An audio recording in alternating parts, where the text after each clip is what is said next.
Hello guys, I'm Red. This is Iratus, and today we are going to be talking about the Bone Golem. Now, this is a physical build that I've got going. Let's have a look at the characters here. And because it's a physical build, kind of lacking in characters to play. I definitely needed a second tank, but they're not fantastic. And I wanted to take something new to the last build. I mean, the mummy's a pretty good tank, um, but the vampire and the lost soul and the ghoul, just couldn't bond with them. Just don't, and the lich as well. Just don't like the way that they. I mean, the lost soul's really tough character to play, but I'll get into them on the next playthrough. Now, this is a physical build, and for Iratus himself, had to take. Let's have a look where to go. I'm going to take this because mana regen is a bit difficult to find yourself. I know I've got 100 at the minute, but you find that trying to get mana is quite a difficult thing to do with physical builds because these guys don't have a lot of mana return when they fight in. So you definitely need in the graveyard, you definitely need to get your statue on the go and try to get that to return mana at the end of every fight. Otherwise, you're going to be in trouble. But for his talents, there wasn't really a lot I was doing anyway. I just went to get like extra parts, um, extra 20 vigor on the skeleton. That was a mistake that I was going to go down here, but I don't even have a skeleton in my build. Yeah, the Bride of Iratus, that could have been alright, but yeah. So you can scratch that, and I'd say scratch the brain as well, and that's okay, actually. That's okay. So get the first four and that one. This is for a physical build. This is, by the way, for these four characters. Don't have to do what I'm doing, obviously. I wanted to get this Finger of Death, so I had to go down this line, and I got this Arcana and blah, blah, blah, to get 5 mana back. And on the Eye Tree, I went for this Rain of Gore to give me +3 common part because I wanted the problem with the physical build is they take a lot of damage in the first and the second dungeons.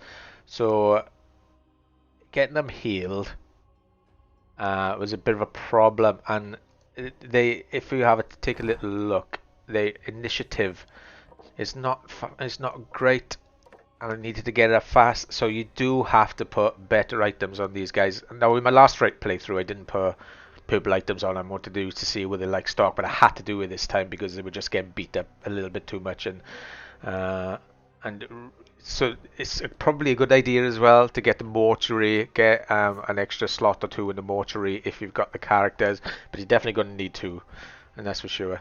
And you're definitely going to need this statue. I went down the obelisk route and the library route, and I didn't have the statue going, and I didn't have any mana when I was going into battle. So just keep an eye on mana because this build is a little bit tough on the return until mid game. Let's just have a little look at the rest. What's this? Every time a minion misses an attack, you gain Wrath, which is okay. Wrath doesn't seem to be a problem at the minute because the Blood Phantasm does have an ability to return Wrath, which is great because Wrath I use a lot, especially with the Headhunter, of course, because of his one shot. Okay, so let's have a little look at the Bone Golem and have a chat about him. Okay, so he's a frontliner. He's got a shed load of HP, and now it's hard to tell you about his stats because obviously there's a lot of stuff here that I've got from putting purple items on him. But I can tell you when he's stock, he's got really low initiative, but he does have decent, semi-decent attack damage. And because there's a physical build, I'll be going down anything with physical attack on it. I'll be going down. So let's take a little look. This is Destroy. Physical attack, it deals 80%, 25 to 26 damage. There's additional 1 point of damage every 8 points of vigor the minion is missing. So this is a pretty good finisher. So if you got somebody who is, say, less than half HP, this will do 80%, where the main attack does 100%. But I still find that the main attack is better, really. And this still does 1 attack for every 10. But if you go branch off to the left, not only do you get +2 physical, you also drop that 8 points of vigor down to 6 points of vigor. So it's kind of hard to figure out whether this one does more damage than this one. I mean, you drop in 25, you drop in 6 points of damage there to do maybe 6 points of damage there. But I find spamming this is better than this. The only good thing about this is it does work from the second slot, and this one doesn't. Sorry, yeah, this one doesn't work from the second slot, and this one works from the second slot. So you might find that when this is not available, if you get moved around to the second slot, you'll have to use this one anyway. So, but they're both physical attacks, and if you crit on this attack, it does a shed load of damage. And I'll be doing a playthrough with this character, with these four characters set up to show you the ups and downs of them. The pros and cons, rather. So on the third line, we've got a heal. This heal is pretty cool. As you can see, this bone golem is new, so I pretty much only run this guy through 2 dungeons alone. His heal ability allows him to stay in battle, and I was taking him into some battles with like 60-70% HP, less sometimes, and that returns 50 vigor. And if we peel off to the right, oh, I didn't talk about that. I'll go back to that now. If you peel off to the right, you get +5 crit, so he's got 27 crit now, which is awesome. And Golem's critical hit damage is increased by 25%, which is great. It's good. For the maim, it deals 100% damage, 31 to 32. A target loses 1 attack for every 10. So they're quite similar to the first one. But I took the +6 to accuracy. And the target loses 1 attack for every 10 missing vigor. I don't think it's any. Oh, 120. Yeah, if you peel off to the right, it gives you an extra 25% damage as well. Only I know how to unlock the true potential of necromancy. Cheers, Iratus. Thanks for that. And then on the fourth line, we have a buff, and this is a pretty decent buff, to be honest. So it gives +2 block until the end of the battle. Unfortunately, when you peel off to the right to get physical damage, that +2 block changes to a +1 block and a +1 ward, which is fine. But if you're in a battle with enemy that are just doing physical damage, you're a little bit like, nah, missing that +2 block now. But you don't get to use it that much. But if you see you've got like the headhunter is pretty squishy. So if you see he's getting focused, which he does quite a lot, and you see that he's in a bit of trouble, just chuck this bone armor on him. And you can peel off to the left if you don't want to give up on that too physical. And that bone armor then will give him 2 blocks, which will, well, probably save his life. So that's pretty good. And then on the fifth line is we want to be pressing this button. Physical attack, it deals damage to targets equal to 50% of the golem's missing vigor. The golem can't miss with this attack and dies after using it. So that's, for me, yeah, a big no-no. A big no-no.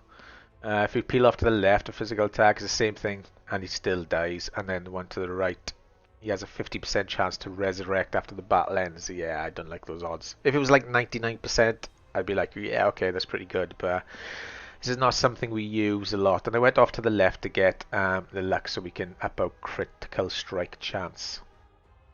And then on the sixth slot, Splintering March, a physical attacker deals 100% damage to all the enemy, has a 25% chance to stun a target for 1 turn, and the golem loses 25 vigor. Now he does have a lot of vigor, so spamming that is not such a bad thing. But the only thing I will say, with the headhunter in your team, you probably be using once the headhunter gets this ability, the abyssal bounty, you'll probably be using your wrath, and that costs 40 and that costs 80. Look, so I'd save your wrath for that, I would, because that abyssal bounty is a 99% chance to kill an enemy. Obviously, if you don't have the headhunter in your build, then this is pretty good.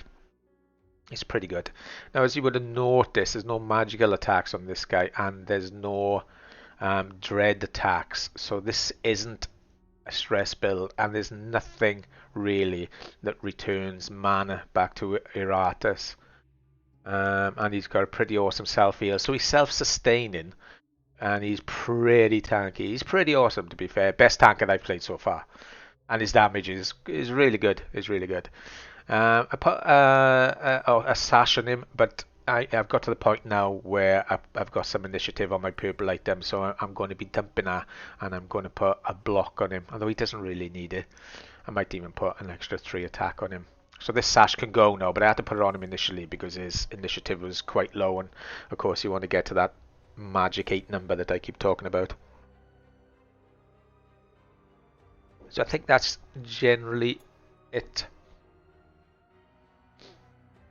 The upgrades plus Redxi, I'm not quite sure where that's come from. These perks have come from these purple items here. I don't know where that's come from. Doesn't say. Should say, shouldn't it really? Okay, and that is that. I've got 4 points to spend in Iratus, and I was going to get this Finger of Death. Yeah, I'll get that now. On the destruction tree, I've just taken that Bone Spear. That Bone Spear is quite handy for getting rid of blocks on characters, because it deals damage to the first 2 positions, and those first 2 positions generally have blocks in them. So if you spam, and it's only 11 mana, so if you spam in the beginning on guys who have blocks, it'll get rid of the blocks, and then you guys can start to do some serious damage. And where I'm going to go next, I don't know, but I'll be doing a playthrough anyway to get for the Elven Dungeon, so you can watch that.